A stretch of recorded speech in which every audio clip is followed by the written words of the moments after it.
So a year ago, I moved into a 55 plus community. And just 1 month ago, I received my notice saying, do you want to renew your lease and stay another year, or are you wanting to go? And I thought at first, yes, I want to stay. I'd had a wonderful time. There were so many things about this building that I loved. There were certain things that were starting to bother me. So I thought, no harm in looking, right? So I spent a couple of weeks looking at what else is out there and weighing out my options. And I got bogged down with a whole bunch of different pros and cons.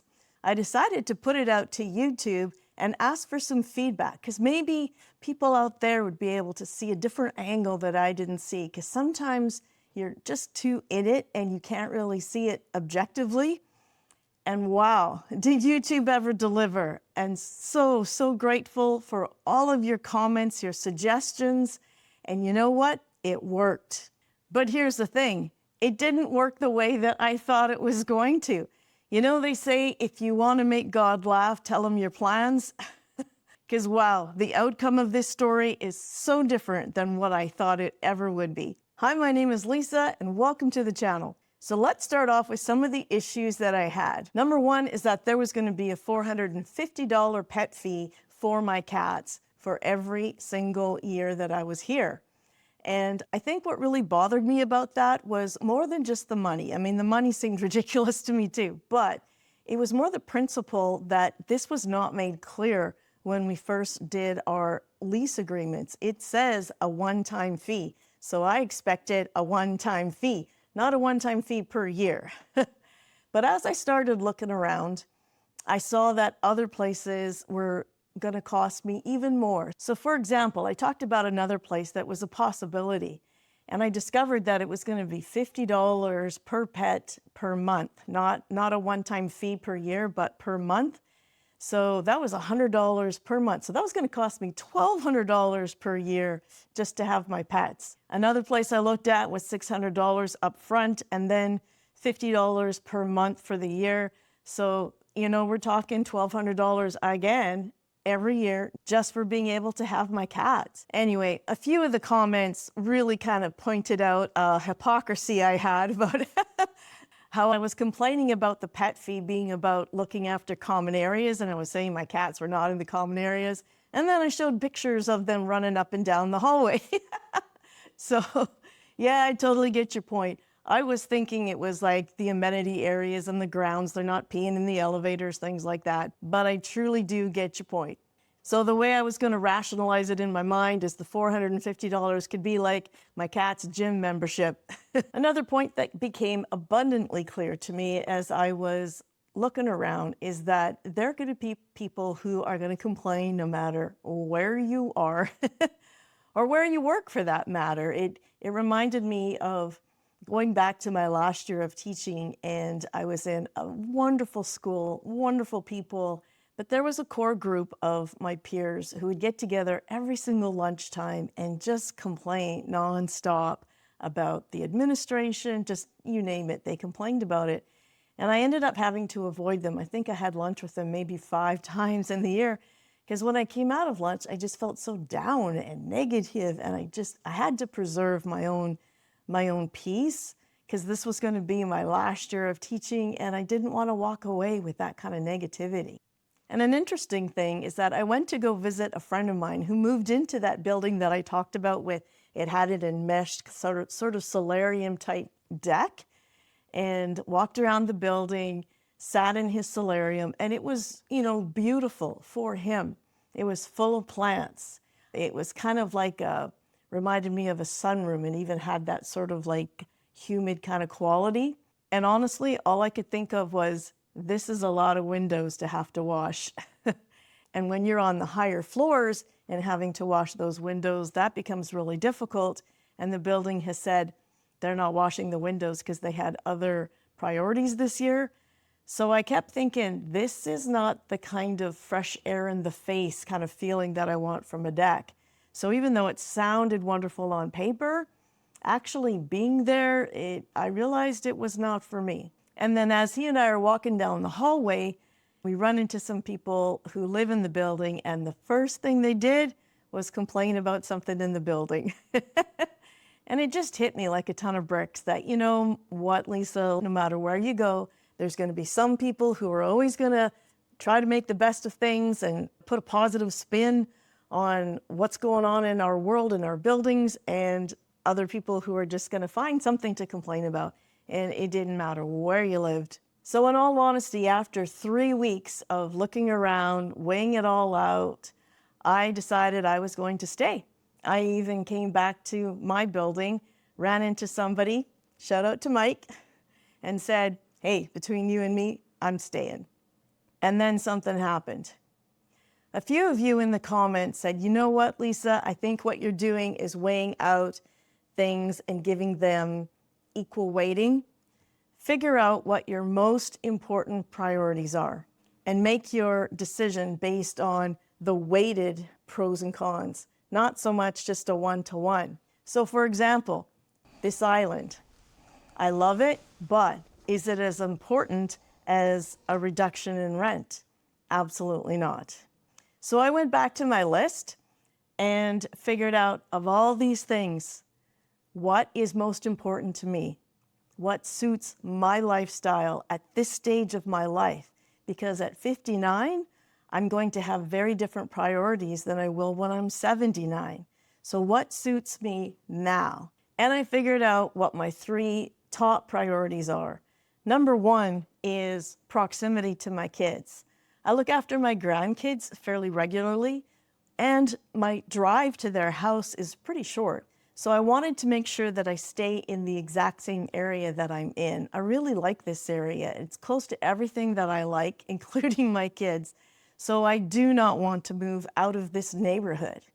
Number 2 was safety. I just could not do a ground floor. There were some really beautiful units out there I saw that were on the ground floor, and I just couldn't do it.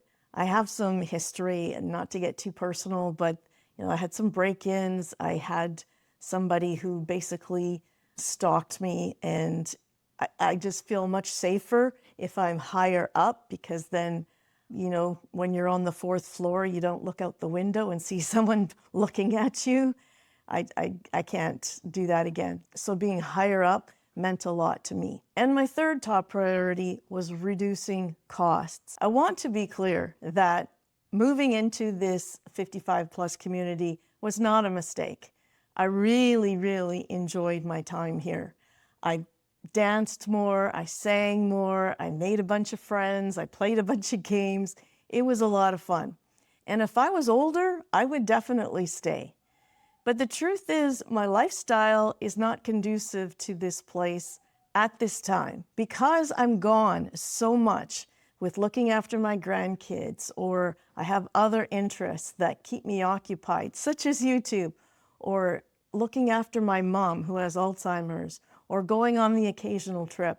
I am gone a lot of the time. And I found that I was just having to say no to so many things that were going on, not only because I didn't want to be there, because when I come home from looking after the kids, I'm tired.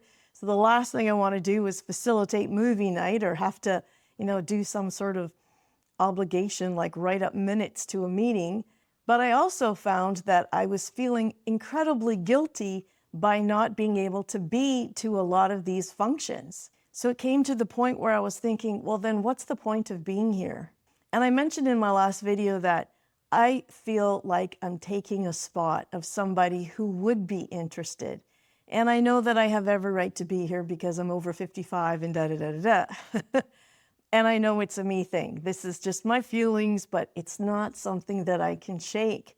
And the other feeling I couldn't shake is that I'm paying a lot of money for amenities that I am not using. So that's like having a really expensive gym membership and not showing up ever. And I realized that that was eating away at me more than I anticipated that it would. And I also came to realize that paying less for rent and saving money, maybe as a down payment for a place of my own down the road, or to help my sons out, or to put aside a slush fund for those emergencies that we talk about. I just realized it was a way bigger priority to me than I had given it credit before. So with these 3 priorities very clear in my mind, I decided I'm going to go take another look. Let's just see what's out there. And would you believe, there is a condo that I've admired for quite some time. It's a beautiful building. And there was a suite in there for sale. But what happened was the owner said, you know what, I don't want to sell it. I want to continue to rent it. So he had taken it off the market and put it back on the rental for him, and I happened to come across it. Now, like I said, it's in my neighborhood, so there's proximity. Number 2, it's not a ground floor unit, so it covers that box for me, and it has all the other bells and whistles in terms of safety features and underground parking and all that stuff. So that makes me comfortable. And in terms of affordability, it is $920 a month cheaper. Now factor in the pet fees that I would also have to be paying because this place is a one and done thing. I made sure of that. And I would be saving $1,000 a month. Isn't that crazy? So what's the drawback? Well, it's a bit of a downsize for sure. I'm going to be losing about 250 square feet. I do get a storage unit in the underground parking, which I didn't have before, so that will take up a bunch of stuff. But here's where another twist comes in that just makes life really interesting. My son and his wife, they live in a different city, contacted me and let me know that they just closed a deal on their house. They are going from a townhouse to a 4-bedroom house. And guess what? They need furniture. So we've got it figured out that when the moving van comes to move me from place to place, they're going to show up with their moving van and we'll just load them up with stuff that I just cannot fit into my new place. So it's a win-win. And if I'm being honest with you, this is not an outcome that I would have thought a month ago even possible. But when I implemented some of the suggestions in my YouTube comments, especially about giving the different pros and cons weight or prioritizing them instead of making them all equal, then a different picture came to light. The idea of downsizing seemed counterintuitive to what I was actually going for. But then when I looked at those places and saw that the price tag was the same, I thought, then what's the point of moving? And so I realized it wasn't about the space, it was about the price tag. It wasn't about the noise, the construction noise, because I knew that was going to be temporary. Eventually it would go away. It wasn't about the cranky pants because, like I said, they're going to be everywhere no matter where we go. It wasn't even about the brand new appliances and so forth because I'm moving to a building that has older appliances and I really don't care. As long as they work, I don't care. It truly is all about staying close to my kids, being in an area that I truly have fallen in love with, and in a building that makes me feel safe. And to be able to save a whole lot of money in the next 2 years. I don't know how long I'll stay in this new place. 1 year, 2 years, maybe I'll fall in love with it and stay there for a very long time. I've come to realize that I shouldn't predict things because, as we know, the universe can take a look at your plans and chuckle a little bit. And so that, my friends, is the outcome of all of this. Rusty and Rudy and I are moving. About 80% of you in the comments suggested that, yeah, I should move on. 20% of you said, you know, give it another year and sort that out. And I totally was on board with that until this condo came up. And then I realized this is just an opportunity I needed to jump on because it does check off all the boxes of my top 3 priorities. Thank you so much for all of you who took the time to watch the video and comment and give me your 2 cents. I appreciate it so much. Have a wonderful day.